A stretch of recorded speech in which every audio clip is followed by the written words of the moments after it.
everybody.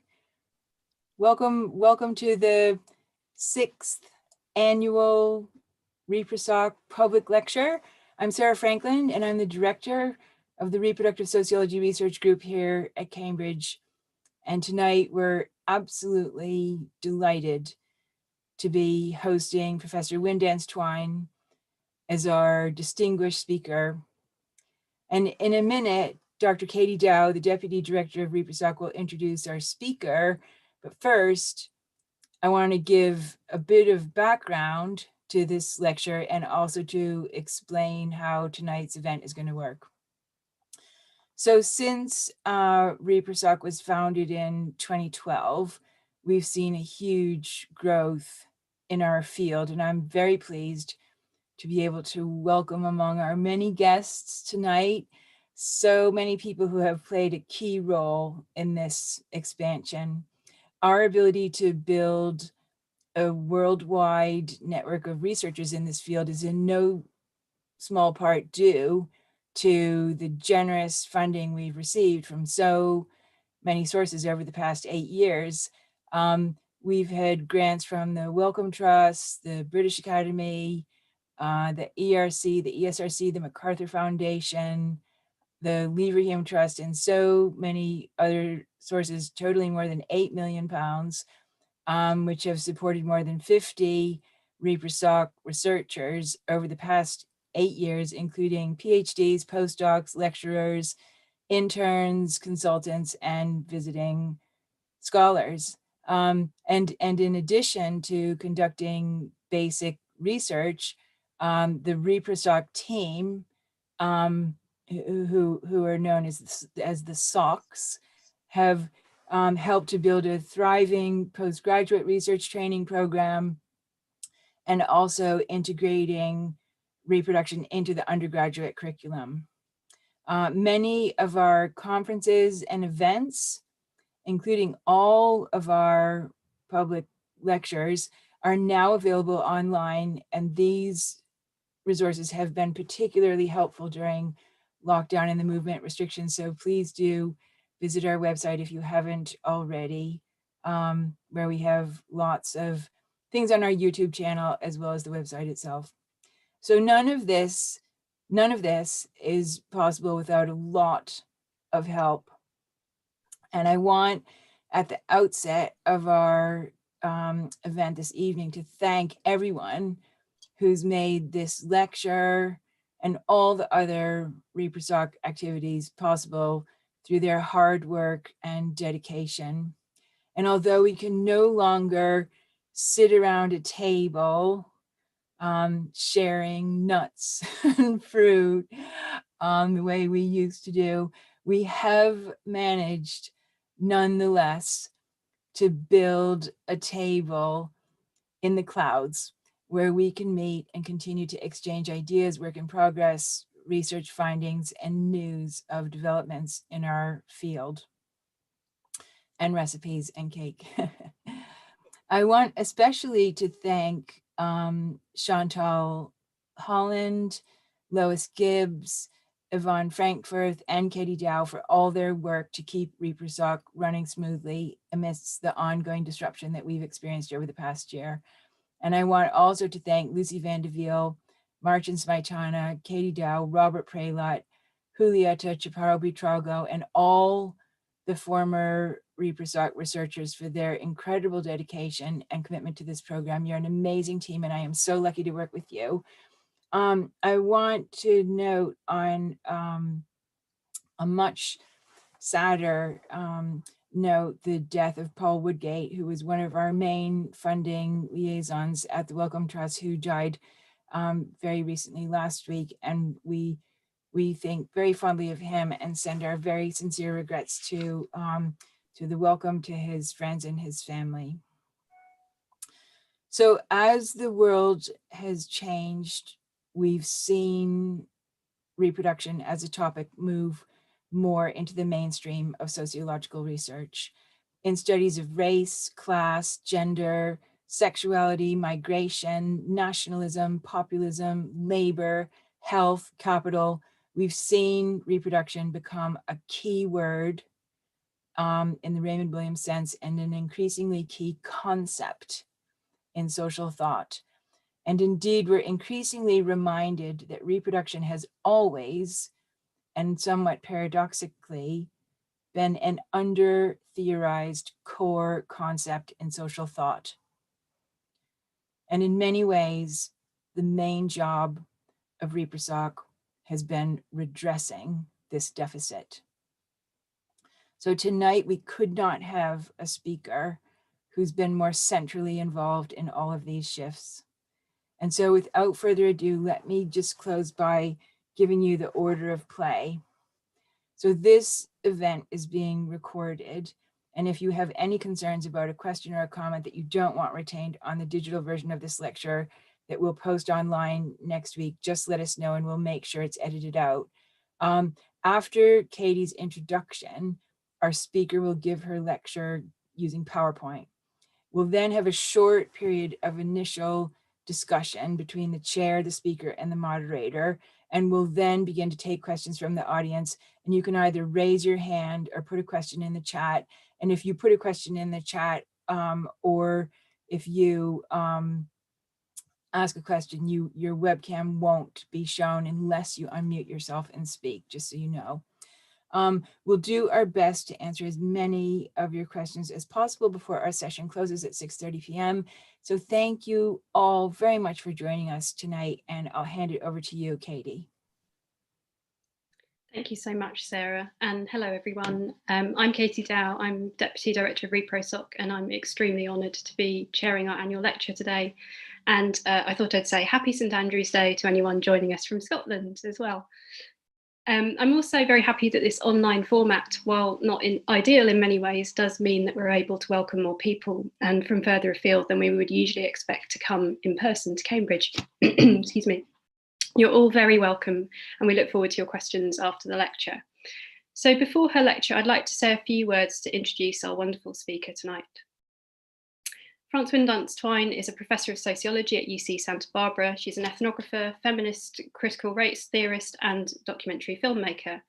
Her research is centred on the intersection of inequalities in Brazil, the USA, and the UK, and covers a broad range of topics from racism and anti-racism to girlhood, sociology of the body, class, experiences of interracial families, and assisted reproductive technologies.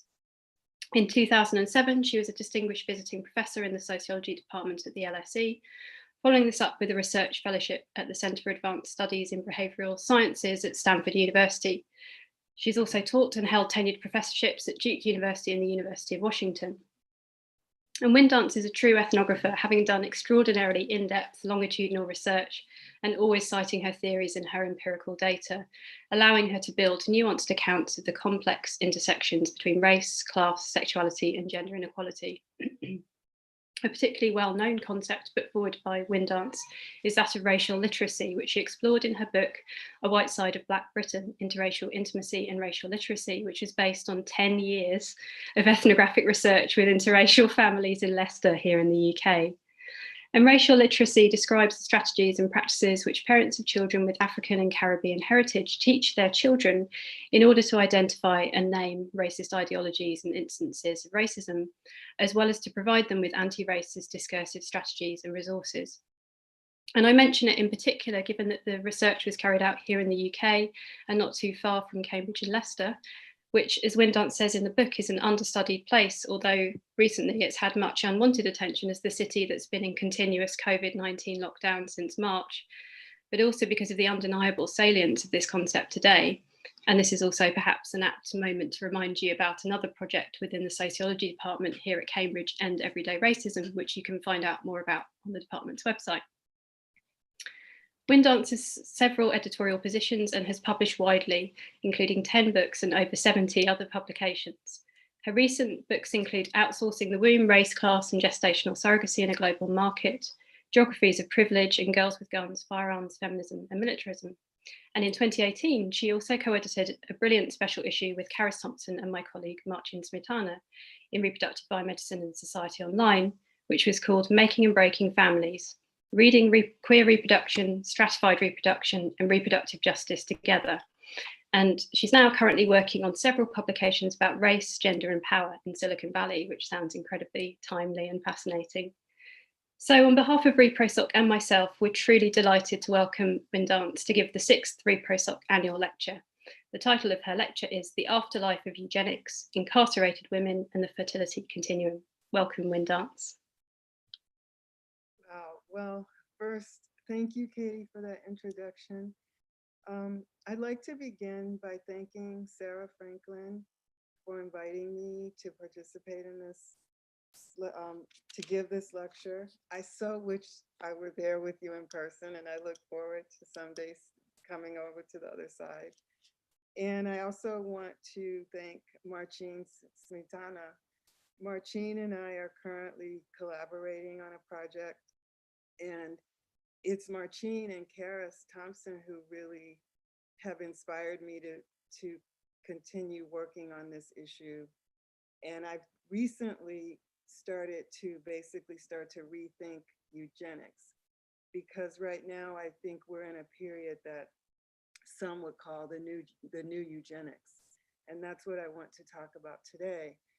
I'm using the term the afterlife of eugenics to refer to the ongoing, how eugenic ideologies continue to shape public policies in the United States and are continuing to shape access to healthcare and continue to inform research agendas. So thank you everyone for putting this together, and I look forward to the question and answer. Okay, so let me just begin by sharing with you some of the questions that I'm thinking about right now. This is a relatively new project for me, so it's not, as an ethnographer, I'm not feeling as confident right now because I have not yet interviewed hundreds of people.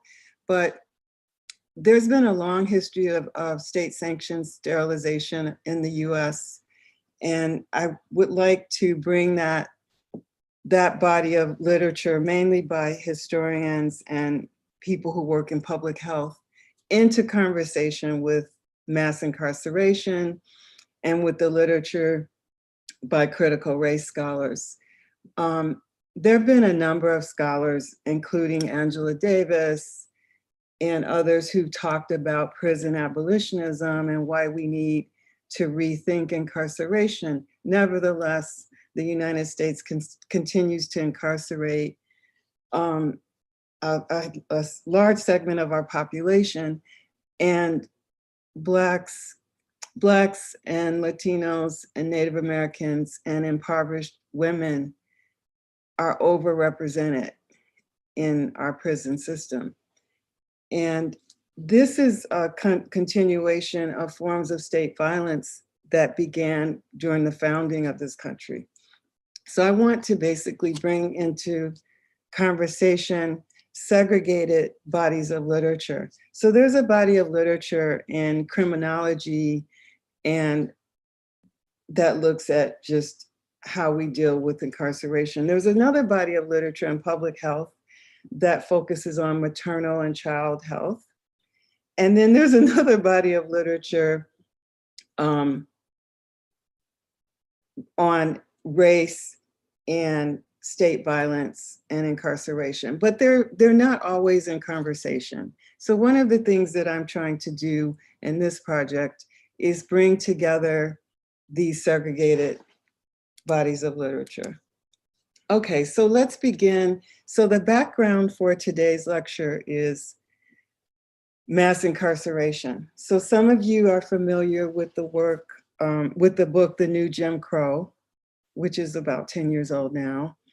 And so the New Jim Crow refers to, in part, the hyper-segregation and policing of Black and other populations of color. So the United States has today roughly 2.3 million people are incarcerated.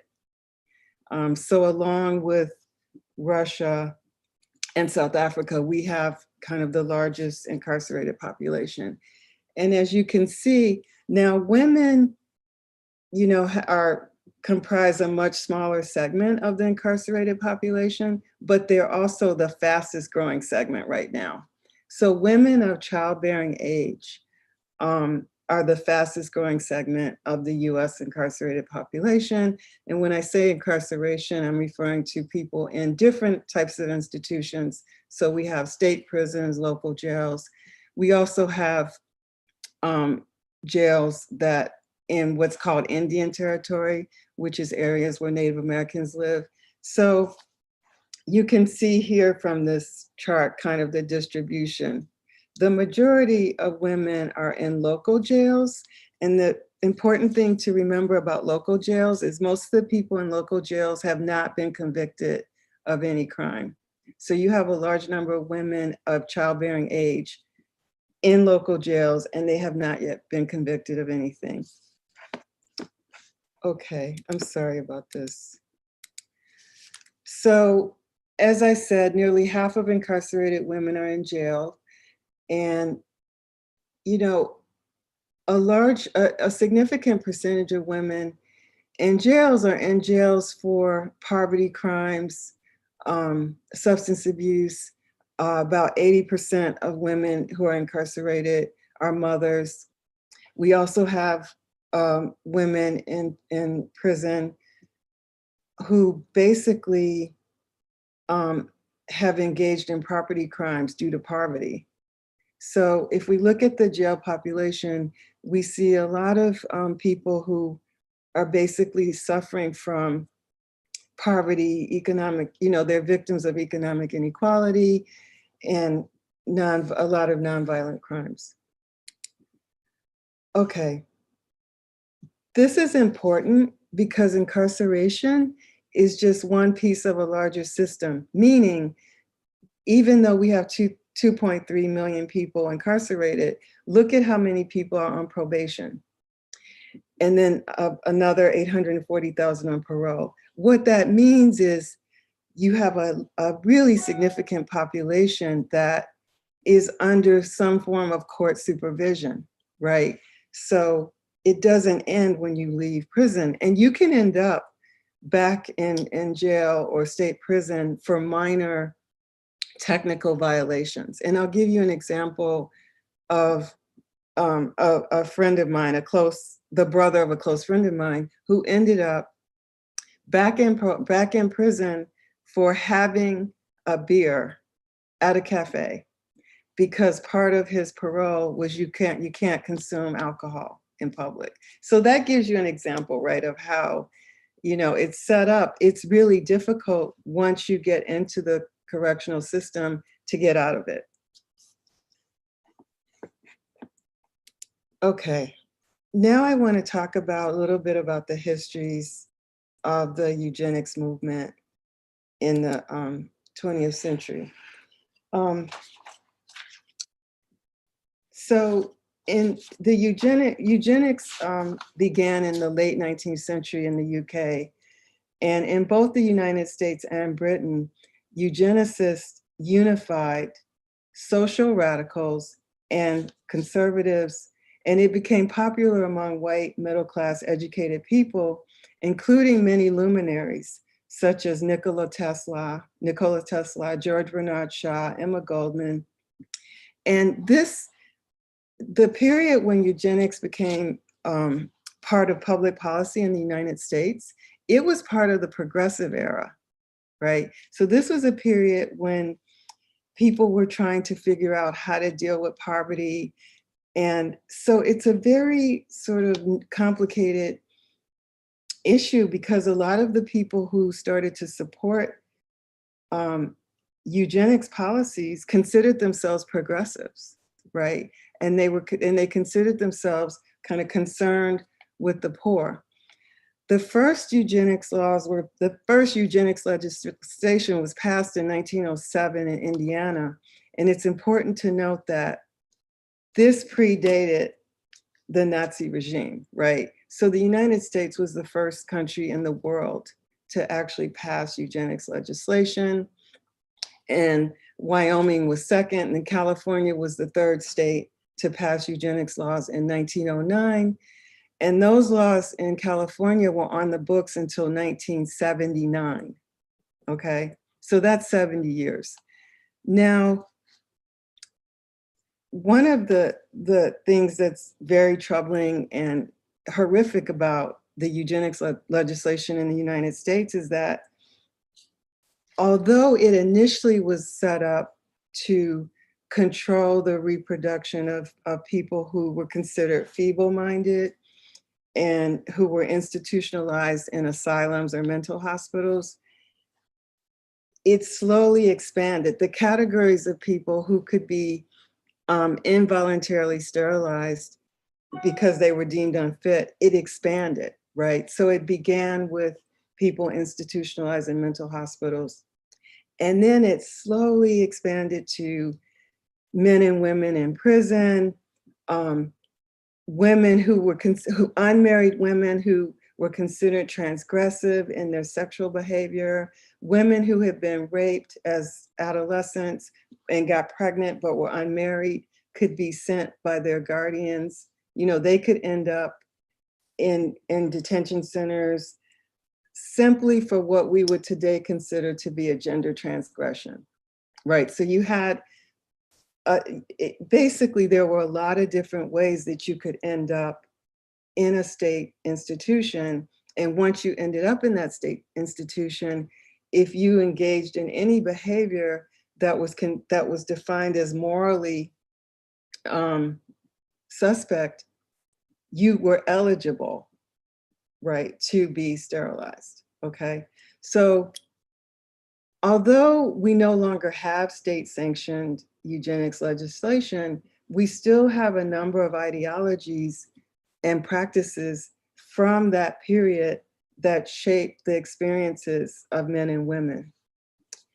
For example, as recently as within the last decade or so, we have seen states in the South, Tennessee is an example, Georgia's an example, where men and women have been offered vasectomies or hormonal birth control or hysterectomies in exchange for a reduced prison sentence, okay? Or in exchange for social welfare services, or as a condition for release from their institution.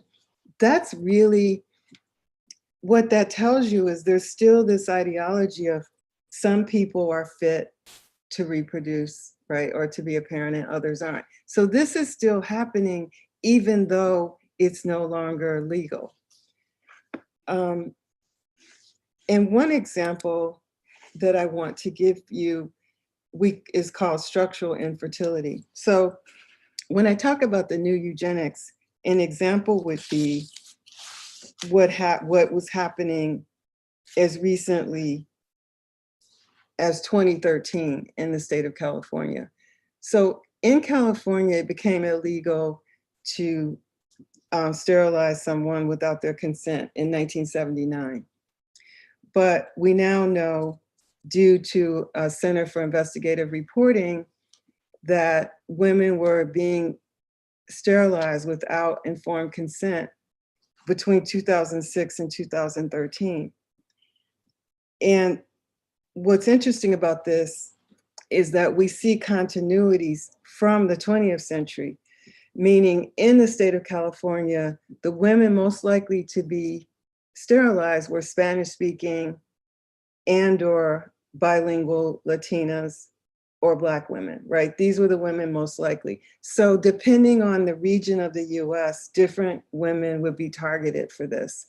So if we're in what's called Indian country, say the Dakotas, North Dakota, South Dakota, Minnesota, these are places that have large or significant Native American populations. In those states, Native American women are more likely or overrepresented among the groups who are sterilized. And let me just read you a historical example from the work of Andrea Smith. Andrea Smith is a Native American scholar who wrote a book called Conquest: Sexual Violence in American Indian Genocide in 2005. And what she did, one of the things that we learned from Andrea, or we call her Andy, is that the sterilization programs were established in the United States in areas where Native Americans were concentrated. And in the 1970s, there was a federally funded sterilization program in which they're estimating that 25% of the women were in this area were sterilized, okay? And we also had a similar thing happen in Puerto Rico. I think 1/3 of Puerto Rican women, Puerto Rico is a territory of the US, 1/3 of Puerto Rican women were sterilized. So in the 1970s, women were given complete hysterectomies, women as young as 19, and they didn't know that they had been given hysterectomies. And so there was a report in 1976 that showed that women, of over 3,000 Native women of childbearing age had been sterilized by the Indian Health Services. So once again, we see that state-sanctioned eugenics programs that were supposedly, taken off the books, we still had these kind of secret programs occurring that no one really knew about that were federally funded. And that's, once again, women were not given informed consent. And that's not only a violation of their bodily integrity, but it also shows you how women based on their ethnic background and class position were kind of sorted into what I call the fertility continuum. That is, some women were deemed eligible for parenthood and other women weren't. And this is an extension of our colonial and neo-colonial history in the United States. So once a woman is incarcerated, and as I said, we've seen a significant increase in women being incarcerated and also girls being incarcerated in juvenile detention centers. There's still been little attention to their health concerns because the prison system was really perceived as a predominantly male system, right? And so there haven't been major changes in healthcare. And the same thing, I'm not going to talk about that today, but the same thing is happening in the US Armed Services, right? We have reports that childbearing women are the largest or the fastest growing segment of the US military. And we also have a pattern there in which they're not being given adequate reproductive health while in the field and overseas, and they're not given access to the gynecological care they need while at the same time being subjected to sexual assault. So there are some continuities actually across prisons, juvenile detention centers, military bases. Okay, so physical abuse and medical neglect of pregnant incarcerated women. I want to now let me just check the time. I want to now just briefly go over a recent case that occurred in September of this year so that you can see how we're still kind of dealing with this issue. So in September, mid-September of this year, a Black nurse named Dawn Wooten filed a whistleblower complaint. And she was a nurse at a detention center, an immigration detention center in rural Georgia. And this occurred around September 14th, and I believe it was covered by the BBC. But what we learned from this, and it's still under investigation, is that mass hysterectomies were being performed on mainly Spanish-speaking women who were immigrants from Central and South America. And so women were basically being given very aggressive gynecological surgical procedures without their consent. And and it was one doctor. Now, this was a detention center that was run by LaSalle Corporation, which is a private corporation that manages about 18 facilities and that house thousands of people in the South and other regions. And so one of the challenges in the United States is, although these privately run facilities don't comprise the majority of carceral institutions, they do comprise enough. And the other issue is that we learned from this whistleblower report that there's not a lot of accountability. There's a lack of structural accountability, right? We also have seen a pattern of the destruction of medical records. We've seen this in the California case between 2006 and 2013. Medical records were destroyed. The same thing is happening in immigration detention centers. So what's happening right now is women who are seeking asylum and are refugees, who are pregnant, are being abused, mistreated, denied medical attention. And this is an example of the new eugenics, right? This is an example of women who are classified as not officially by the state, but are denied the healthcare they need to carry their children to term. It's also an example of how some women are perceived as not worthy of being part of the nation, right? So if we look at kind of immigration policy is one area where we see eugenic ideologies, right? Eugenicist ideologies.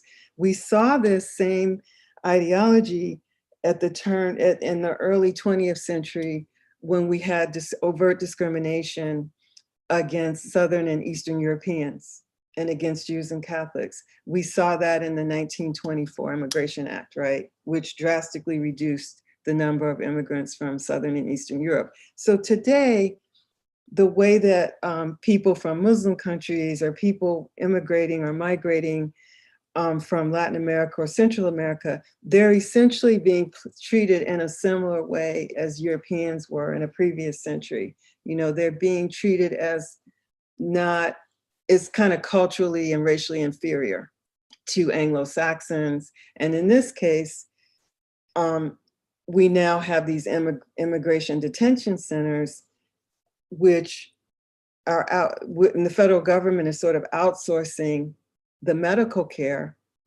and we're seeing a pattern of abuse. We don't actually have the data. We don't have data on how many men and women are being abused or medically neglected, because once again, we're learning about a lot of this from whistleblower reports. Now, this particular whistleblower report from a nurse who worked in this facility, she was demoted and reprimanded after this, and basically went from full-time to on-call and is no longer working at the facility. So if you are an employee of one of these facilities, you know that if you become a whistleblower, you may lose your job, right?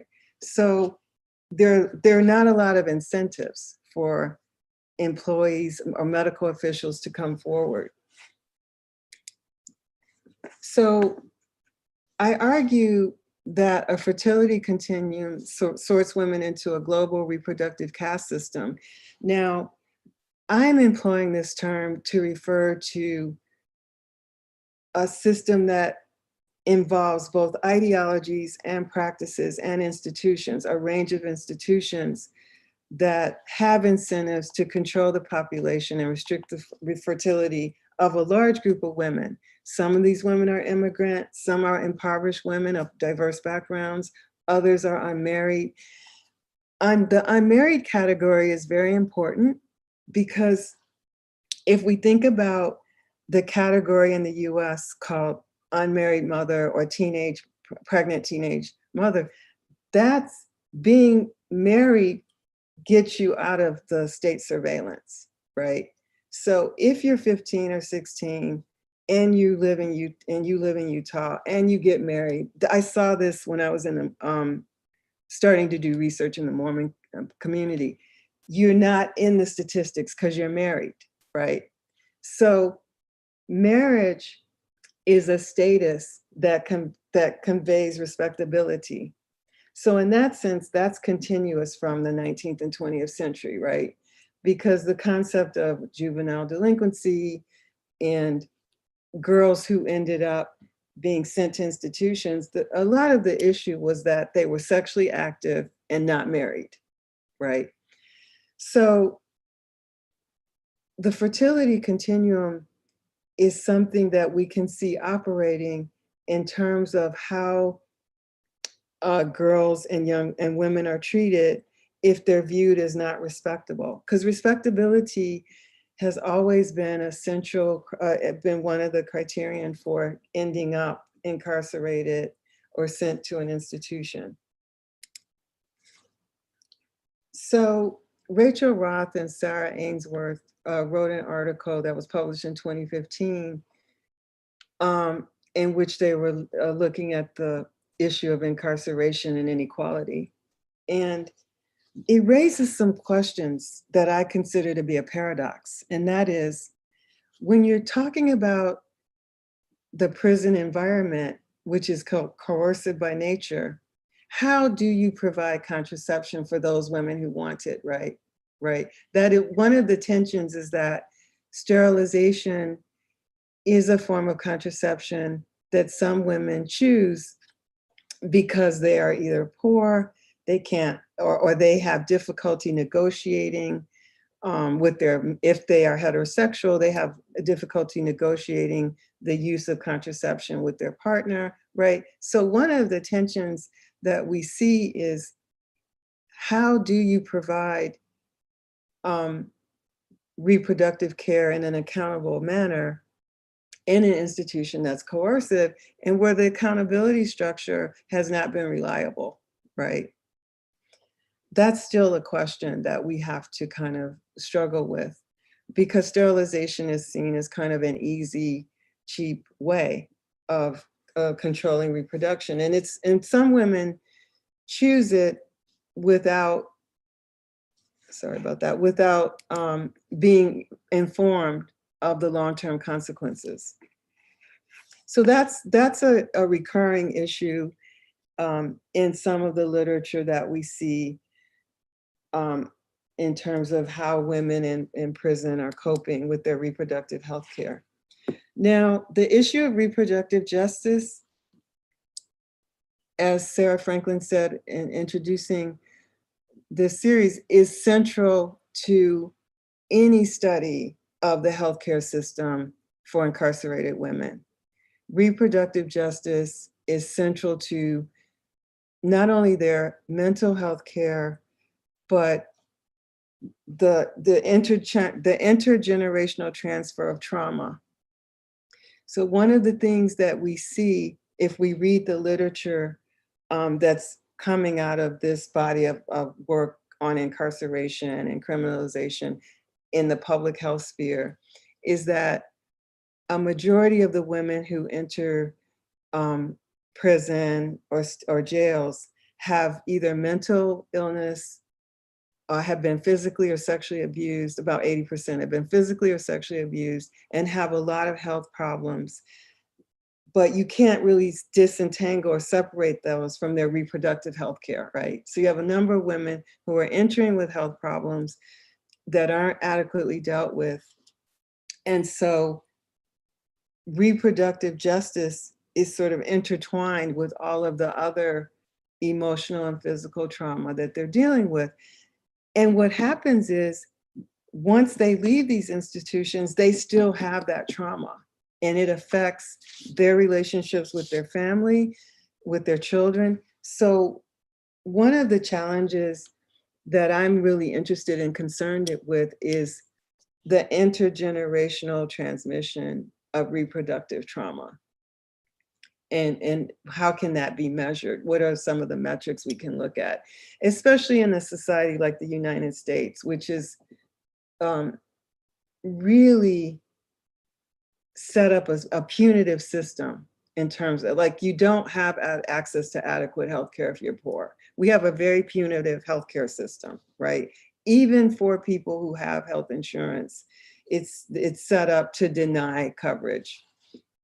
So there are a lot of issues here that require interdisciplinary research. And one of the things I would really like to see is I would like to see people who work in public health, people who work on specifically on criminal justice, people who work on critical race theory, and feminist scholars and historians to work together. We need more collaborative interdisciplinary research. And it also needs to have a regional focus because the populations that are targeted vary by region in the US because of how this country how it expanded. For example, if you think about the fact that the Midwest, where I grew up, used to be the Western frontier, right? And so you have different regional histories, and that kind of has an impact, or it shapes which groups of women have been targeted historically for sterilization abuse. So something positive to sort of try to end on a positive note is we're starting to see universities and social organizations create what's called social justice labs. And you can see the website there and you can go to that. And these are students and faculty who are trying to recover the personal histories of people who've been sterilized. Because a lot of these histories remain submerged or erased because of how records were kept. And so we really need to excavate those histories, because when we excavate those histories, we see continuities.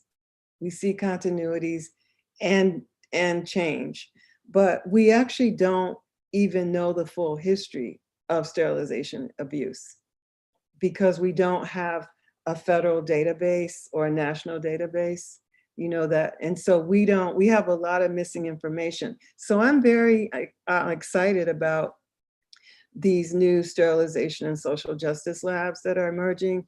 So this one in particular, these labs started out focusing on California because California is the state that sterilized the largest number of people, around 20,000. And California, in contrast to Indiana and the other 32 states that used to have these laws, California provided kind of no opportunity. They didn't have a state regulatory board, so they didn't really provide the same opportunities for people to get redress, right? So, but now this sterilization and social justice lab, they're now looking at not just California, but they're trying to recover the histories of sterilization abuse in Iowa, North Carolina. They're kind of expanding. So this is an example of the types of research labs that I hope we see more of, because we really need to know that history. So on August 7, 2018, Los Angeles County issued a public apology to more than 200 women who were sterilized between 1968 and 1974 in Los Angeles. The women who were sterilized were primarily Latina, almost all were Latina, and they were sterilized upon giving birth at LA County Hospital and at the University of Southern California Medical Center. So, I mean, if you think about this, we're just now issuing apologies, right? Now, in this case, LA County has set up a victim compensation fund, which has not yet been done by the entire state of California, but they also have installed and designed a plaque. So we are starting to see some small movements, right, in sort of public recognition of this abuse, but we still have a long way to go. Okay, so I'm gonna end there, and I wanna, oops, what did I do? I wanna thank Sarah Franklin and Katharine Dow and Yvonne and Marcin Smetana. And I think I've used my time. And so I'm really thankful for this opportunity to present this very early research that I think is really important. in terms of helping us understand the current moment. And I just want to say one more thing before I end.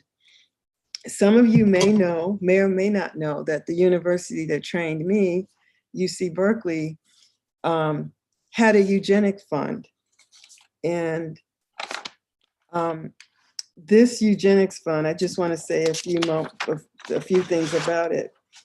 There was a Eugenics Institute Fund at UC Berkeley. It was established in 1960 as a private trust for the primary purpose of the improvement of the human race through research and education in the field of eugenics. This fund was located in the School of Public Health. It wasn't, many people didn't know about it. Even faculty at Berkeley didn't know about this. And it's since been frozen and repurposed and kind of shut down. But the fact that we had a fund called the Eugenics Institute Fund at UC Berkeley for many years, and it was only really shut down in the last 2 years, is another example of the ongoing, legacies or the afterlife of eugenics. Now, although this fund was not used specifically for eugenics, it actually was used for what's called positive eugenics. Some of that funding was used for genetic counseling, and genetic counseling would be considered a positive eugenic as opposed to negative. So we had this Eugenics Institute Fund, and it has since been, there's been apologies, but the fact that we had it is sort of problematic. And also, recently, Professor Stephen Hsu at Michigan State University, some of you may know, this is a theoretical physicist who was the vice president of research and graduate training at Michigan State, and he was an open eugenicist. He's still a tenured professor there. And recently, the students and faculty distribute a petition to ask the president of the university to have him resign, because this is somebody who co-founded a company called Genetic Predictions in China, whose goal is to, the goal of this institute is to create basically babies with high IQs. So this is a professor who controlled the research at Michigan State University until he stepped down recently. And he believed that intelligence was inherited, right? So this is once again what I mean when I say the afterlife of eugenics. This is somebody who was in a high profile position. You can look him up. His last name is HSU. And this is not minor. This is someone who went on the record made overt statements that the reason there were fewer Black faculty and students is in part because biologically, we're not as intelligent. So we still have eugenic ideologies circulating within the academy. They are not state sanctioned anymore, but they're still informing research agendas, and they're informing startups. And so I'd like to end there. Thank you very much. Thank you so much, Winddance. There's so much to think about there, and I'm sure we're going to have loads of questions. Whilst you're all sort of gathering your thoughts and thinking of some questions, I think Yvonne is going to remind everyone about how to ask questions, but essentially it's raise hand and then I'll invite you to ask a question, or if you would rather not speak your question, then you can write it in the chat.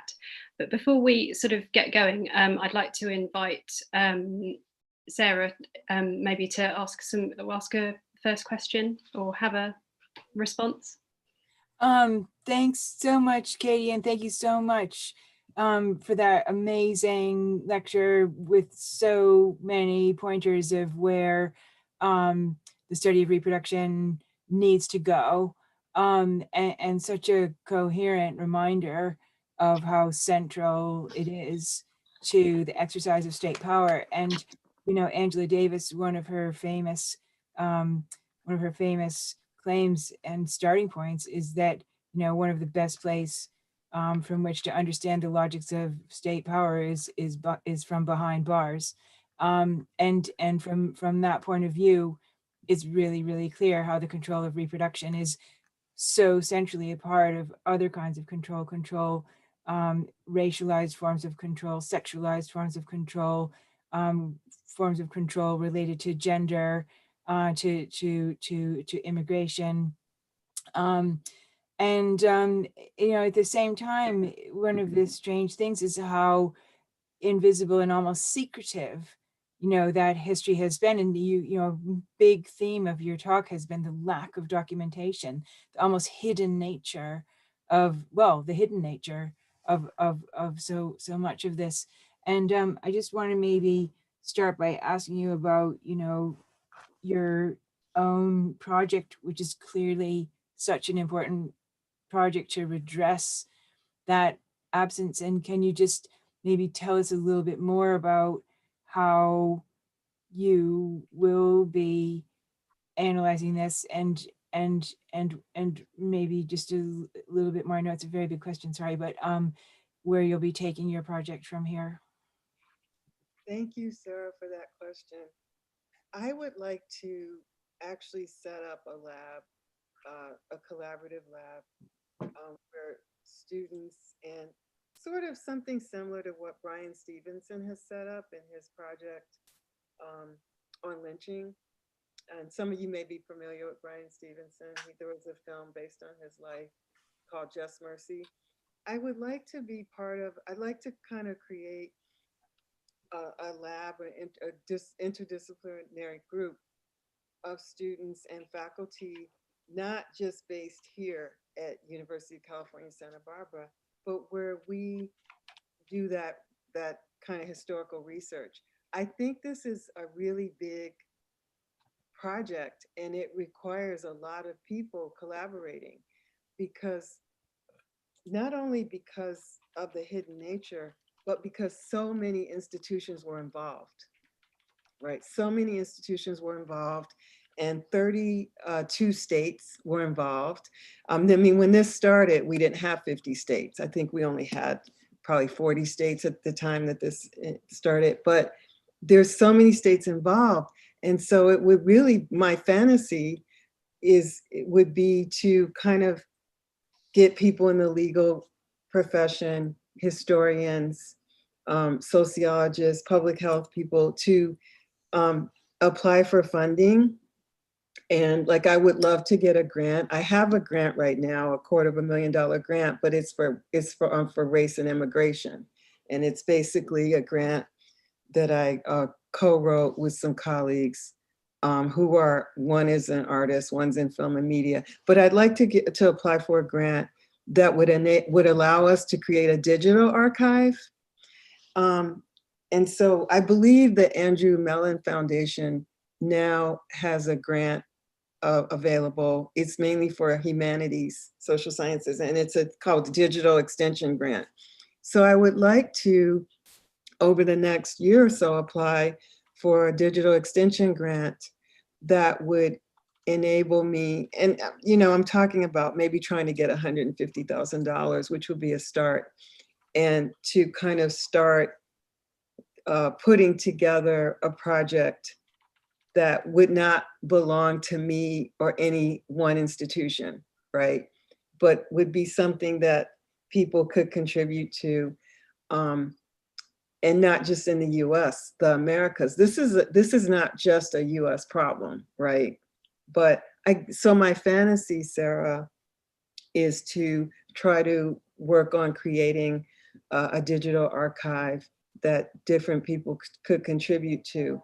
Because I do think one of the tragedies of this is we still don't know the names of many women and men. This wasn't just women and men who were sterilized against their will and just didn't matter. You know, they've been lost. And so it requires, sorry, that you're gonna hear the train go by. I'm sorry about that. I live near the train, I'm sorry. So you guys are gonna hear it. this train goes all the way to Seattle. Okay, so that's what I'm imagining. I really like collaborative research. And as an ethnographer, I haven't done a lot of that, and I would like to do more of that. And that's why I'm so excited about working with Marcin and doing things with Karis Thompson. So I would like this to be a collaborative project that's not owned by an institution or even one discipline. Does that, because I mean, I was trained as an anthropologist. I'm in a sociology department. I first started out in international studies. And so, you know, I have a limited skill set, and I feel like I'm always learning in my collaborations. So that's kind of how I visualize it. Did I answer your question? That's a brilliant, inspiring answer. And would that we all had such a limited skill set. Yes, indeed. Okay, yeah, back to you, Katie. Thank you. I can see us all thinking about ways to get involved with this at the back of our minds. Maybe I'm just speaking for myself. I was just going to say a couple of comments and questions before we open it up. So I was really struck by you pointing out the importance of marriage and how that's linked to how marriage is valorized as a sort of form of respectability. And I wondered how much you think sort of the fertility continuum is also a respectability continuum. And I was also really struck, and this is something again where there are parallels in the UK increasingly, when you were talking about how these things like detention centres are privately run institutions, and so there's this lack of structural accountability. And it sounds like the whistleblower in that particular case was effectively put on what we might call here a 0 hours contract. Exactly. And how that's linked with the precarity of the kind of political economy that we're in now. And so I was just wondering if you had any further reflections on, whilst I completely take your point about the legacies of eugenics and the afterlife of that, and how that continues to have influence in both visible and invisible ways. I wonder also about the sort of the subtle differences or the new layers that come with the current moment that we're in, and particularly with things like precariousness and the ways in which employment and so on have changed. So first, let me say that one thing I didn't say in this talk is that I didn't really go into gender expression as much, or sexuality. And so I want to say that even though same-sex marriage is now legalized in the US, there's a large percentage of young women in juvenile detention who are LGBTQ, and this is also the case in prisons. I don't know the exact percentage, but the issue of vulnerability is so fluid, right? Because you have age, right? You have the age at which you enter these institutions. You have your gender expression, and your relationship to your own parents, like what kind of resources do your parents have? And so I guess I want to say this. One issue or challenge is that a lot of people who end up incarcerated may end up in an institution that's far away from where they live and from where their families live. So we also have this issue of not just being physically separated because you're incarcerated, but being in a situation in which your family can't visit. That's part of the intergenerational trauma, right? So I teach a course on sociology of girlhood, and one of the films that I show in that course is called Troop 1500, and it's about the Girl Scouts in Texas.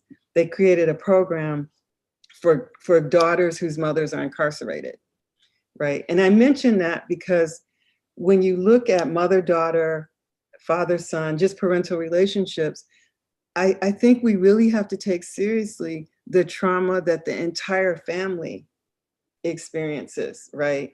And what forms of capital they do or don't have. Now, obviously, if you're white and middle class, you can be LGBTQ, right, and not necessarily be disciplined in the same way. But I think in this context, the majority of women and men who endure this sort of sterilization abuse are less likely to be from middle-class families. And even if they are, just the separation and the trauma. So I think one line of research that I'm not excited about, but needs to be done is trauma, the intergenerational trauma, and how that's mediated by age, by class position, by gender expression, right? And by region, right? Thank you. So I'm just gonna start going to some of the questions that we've had already. So Gabriella was extremely keen and had a question a while ago, which we've just had repeated, which is extremely helpful. Thank you for thinking of us trying to catch all the questions. So Gabriella writes, Dr. Twine, are you familiar with the work on obstetric violence developed in Latin America? And if so, do you think this scholarship is useful in reproductive sociology and anthropology? I'm familiar with some of it. And as I said earlier, this issue is not unique just to the United States or North America. So I do think we need to approach this as something that has affected all post-colonial societies, right? So I think of this, and I'm not as up on the current research in Latin and Central America, but given how many immigrants and asylum seekers we have seeking refuge in the United States, we do have to look at Latin America and Central America, right? Some of the women who miscarried their children recently in some of our detention centers were from Central America and Latin America, right? And then these women lost their child and then were sent back, deported back. So I don't think we can get a nuanced understanding of this without looking at having a regional perspective and looking at the relationship between the United States and these other countries in Central America and South America. Thank you.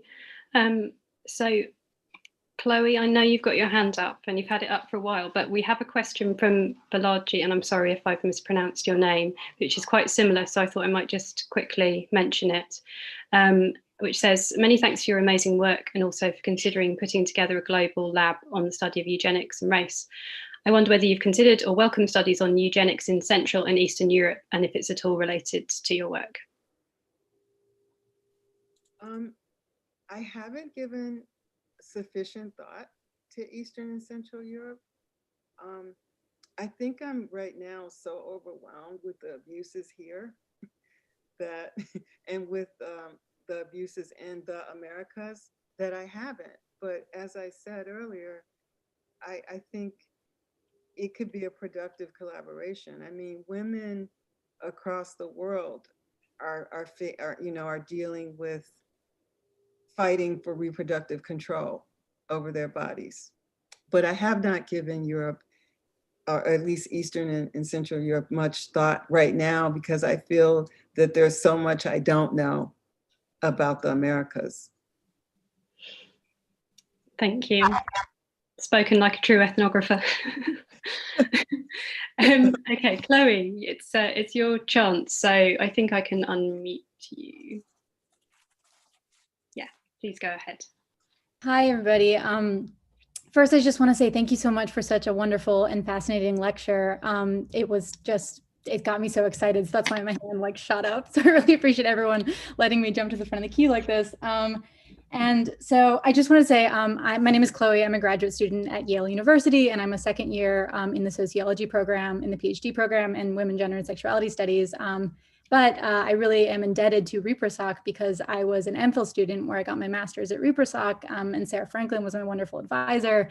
And this is all to say, not just a preamble, that I worked on, at my time at ReproSoc, a project that compared the time period in the 1970s and the case that it resulted in Madrigal versus Quilligan, sterilization of Latin women in California, with the more contemporary case, Azar versus Garza, which was brought in 2017, which was the case of, you could call like an abortion restriction or like a forced birth case in which migrant minors were restricted from getting abortions and became like a huge national controversy. And the reason why I bring this up is because one of the questions that like troubles me and that I'm trying to build my own research program on, which is very in line with yours, is these paradoxes. And so one of the paradoxes that you talked about was at the more individual level, the access to sterilization as a form of birth control. But another paradox that I wanted to bring up and see what your thoughts were on is the paradox in which this continuum of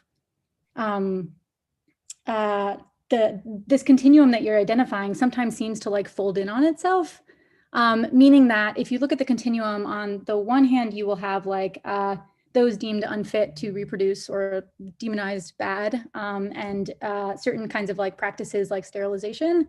And then on the other end of the continuum, you have those deemed good, who are like not sterilized, so-called good reproducers of the nation or of the national project, post-colonial settler colonial project. But sometimes those who are on the like bad spectrum of the continuum are also being put in these like forced birth or restricted accesses to reproductive care. So it kind of feels like sometimes the curves are lifting and crossing over of the continuum.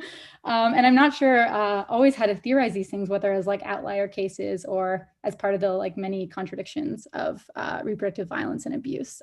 So that was my first question. Then my second question, which I think you hinted at, was just how do we talk about men and reproductive abuse, which is a much bigger kind of arena to get into. But yeah, and thank you so much. This was, again, really, really wonderful and generative. Thank you very much, Chloe. Your research sounds really great. Okay, I'll start with your second question first. I did neglect men in this talk. I was trying to abide by the 20-minute thing, but look, men obviously have been subjected to this, and we do have to include them. I didn't focus on them today, but if we look at the fact that Black men are 6 times more likely than white men to be incarcerated in the US, and Latino men are 2 times more likely than white men, and Black men in particular, and some Latino men have been historically and still offered vasectomies. When I talked about being offered sterilization in exchange for reduced sentences, a lot of that was involving men, right? And that was kind of, there was a pattern of this, particularly in the South, where Black men in particular were offered and often accepted to have a vasectomy in order to be released from prison. So if we think about men and this, what we see is that being incarcerated is a de facto form of eugenics, of population control, because you're incarcerating men and women during their childbearing years, even though we do, quote, to our shame, have an elderly population in prison, particularly in places like Louisiana, where you have people over 60, and it's just, you could say that's inhumane. But yeah, men are crucial because men who are incarcerated are not able to form families while they're in prison, right? Or they're disrupted. So their ability to form and maintain families and reproduce is obviously restricted, right? So yes, men are important, and I didn't talk about them today, but obviously they're part of a family system, and it's, that's where you see, even though we no longer have state-sanctioned sterilization, the fact that we have mass incarceration and certain racial and ethnic groups like Blacks and Latinos are overrepresented, that has a direct impact on their on the family formation. So and your first question about forced birth case, I think you're right on target. I think age is an issue. We know that Brett Kavanaugh, the current Supreme Court Justice, we know that he was involved in trying to force I believe teenage girl to, deny her the ability to terminate a pregnancy.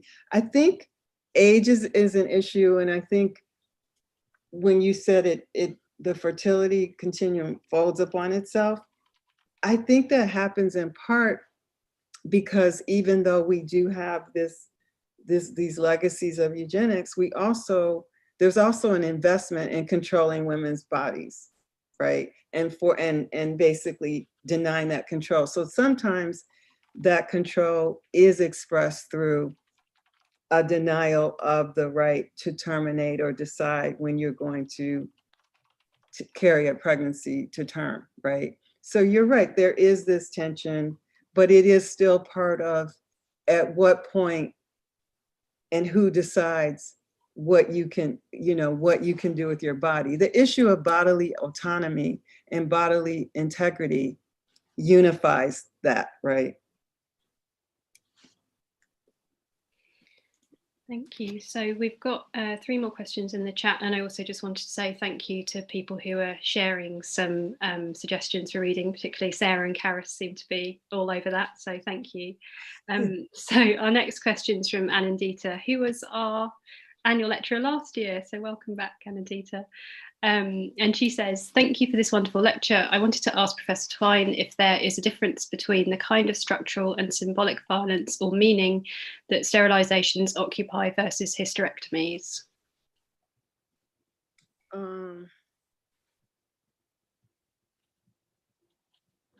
Would you repeat that? Yeah, sure. Thank you for this wonderful lecture.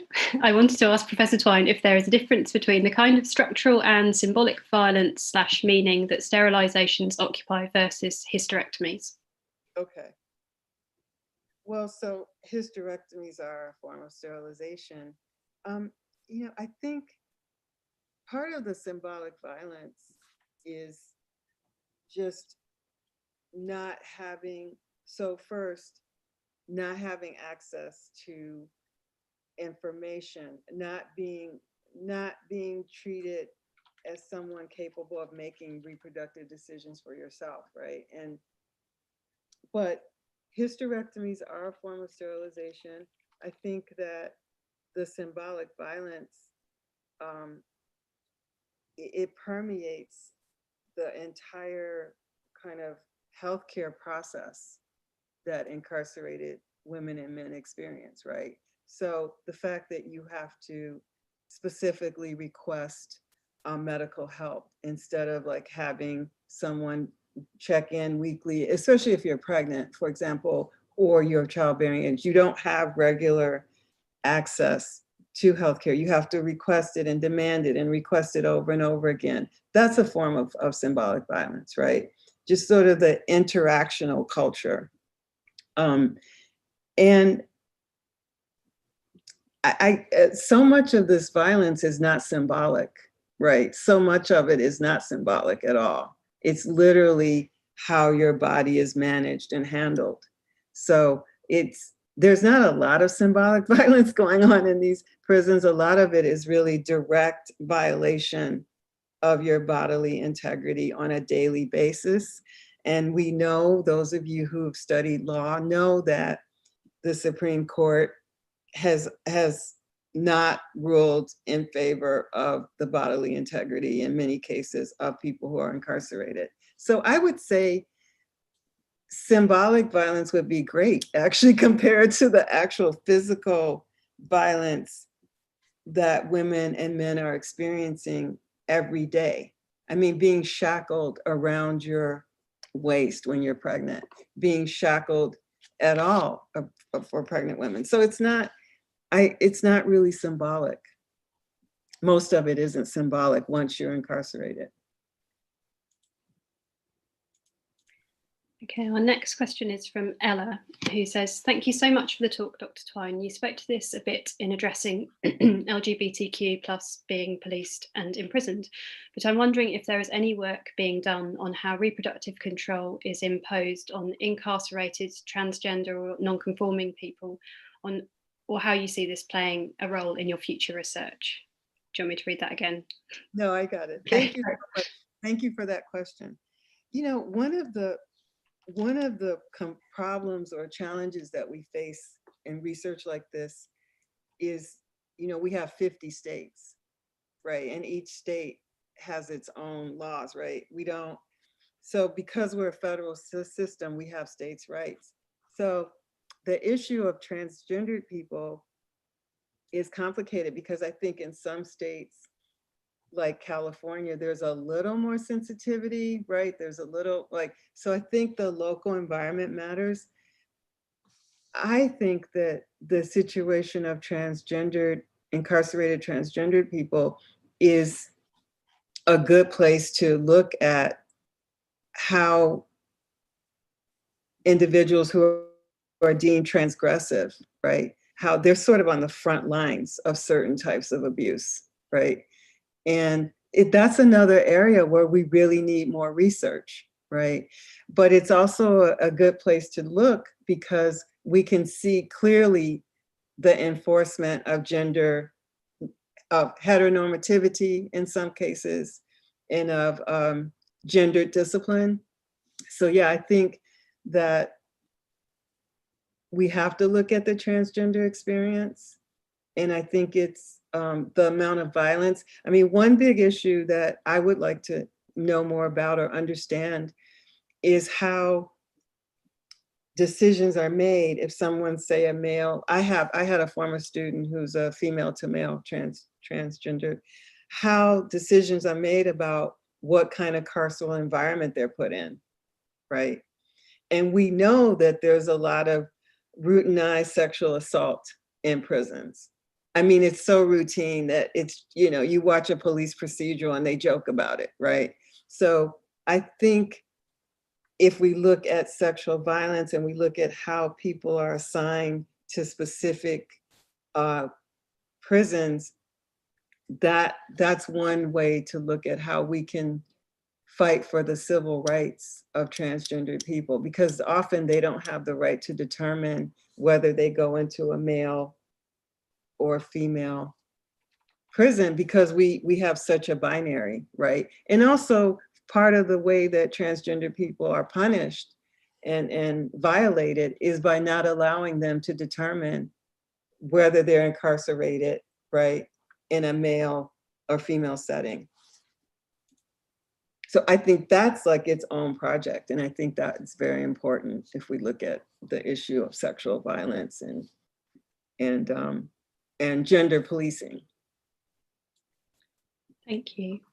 So our next question is from Michelle, who writes, Shannon Speed in Incarcerated Stories has argued that family separation and violence against immigrants to the US is an intentional deterrence policy designed to discourage immigration of women from Latin America in particular and Indigenous women specifically.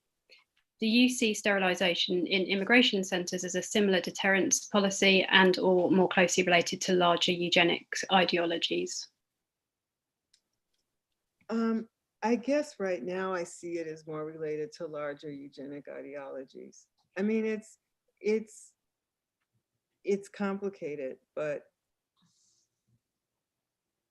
I think that unfortunately, there's so many opportunities to be abusive and to deny people human rights. I see this as a human rights issue that, I mean, the eugenics as a program, as a state-sanctioned program, when it ended, it just mutated, you know, into something else. And it's almost like an octopus. It has different arms. And so I see the treatment of immigrants from Latin America and Central America and the Caribbean. Their treatment is, I see, an extension of long-standing policies of racializing and denigrating people as an extension of earlier eugenics type programs. So we have a question from Marcin, who says, thank you so much for this important talk. Do you have any thoughts on how we could trace the afterlife of eugenics if we do research in reproductive sites beyond prisons, such as fertility clinics? Oh, that's a great question. Well, okay, so one issue, if we talk about fertility clinics, and I see Karis is there, so hi Karis, maybe you can chime in. I mean, I've always been interested in kind of how people make decisions about desirable traits. So I have some friends who are not blonde and don't have blue eyes, but they're European Americans, and this is a close friend of mine, and she's married to a woman, and they specifically wanted a child with blue eyes, which I didn't really understand. And the way they explained it to me was that they were of Irish background and they wanted the child to resemble a grandparent. But I think one way to look at this is, how do decisions about what qualities you want in your child, how does that line up with aesthetic hierarchies, right, that have been racialized? And like, what characteristics do you not want, or what are your preferences? I think there's a way to kind of interview people and talk to people who work in fertility clinics about their desirability hierarchies, right? Because we know that those exist, and those line up with plastic surgery ideals. You know, so one of the things I might do, I mean, I'm not doing that research, but one of the things I would say, Marcin, is you could look at what plastic surgery. There's a growing body of literature on ethnoplastic surgery that looks at, for example, in the US, it looks at Black people or Asians and what characteristics they see as more desirable. And not just skin color, but like nose shape and those type. I think you could do a research project like that kind of was comparative, you know, where you looked at you interviewed people doing plastic surgery, because now there are doctors who specialize in ethnic groups, right? And I'm not remembering the article right now, but I read an article a couple years ago in Ethnic and Racial Studies, and it was about this. It was about doctors who specialize in Asians or Blacks and the kind of plastic surgery that they do, you know, the double eyelid surgery or the nose job. And I think that would be interesting to compare that to what people say and how do they explain their aesthetic preferences, right? Particularly somebody who is seeking a look that they don't actually possess, right? Does that make sense, Marcin? Does that, yeah. Karis, did you want to say something about that? Yes, please do, Karis or Marcin, if you want to come back. I've heard so much from you. No? No. Yeah. I shouldn't be, I mean, Priya Davda has a really lovely dissertation where she looks at matching in the UK across race and ethnicity in relation to different kinds of public and private treatments that shows how complicated that process is. So Yon Lim has beautiful stuff on the kinds of plastic surgeries, the ways that hierarchical Asian hierarchies and globalization hierarchies intersect, and so on and so forth. But everybody knows that, and many people will have those. Thank you for your wonderful talk. Always. Great to see you. Thank you, Karis. Sorry if I just forcibly unmuted you there. That was meant to be an invitation rather than anything else. Appropriately enough, our next question comes from Rika, who I think has been thinking about these issues a little bit in Finland as well. So Rika says, thank you for your wonderful talk. Imogen Tyler talks about UK immigration policy as abject politics of citizenship, politics to cast out, discard and reject. Do you think that we could extend such insight into thinking about the new eugenics that you're describing today? Yes, I do. I do. Unfortunately. Yes, I would say yes.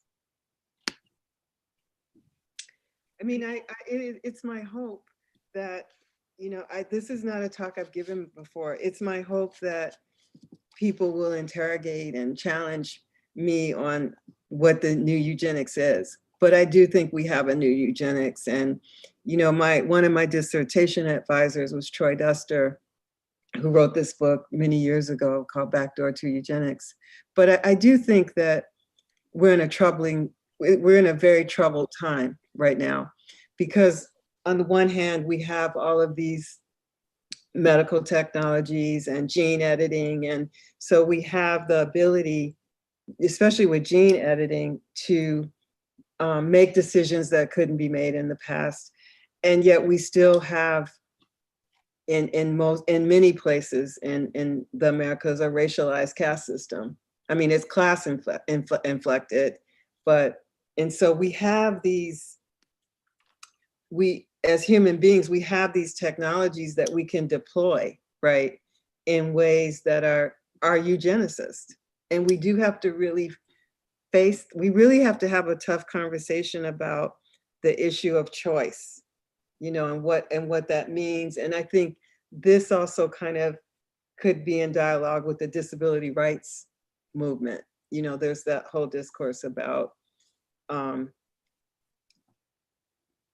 what kinds of disabilities should we be getting rid of, and I think it's a very complicated situation, and that's why it would be really ideal to have bioethicists working with legal scholars and historians. It would be really great to have a project that brought the philosophers and the bioethicists and the sociologists and historians together, because there's so many issues that are intertwined and entangled.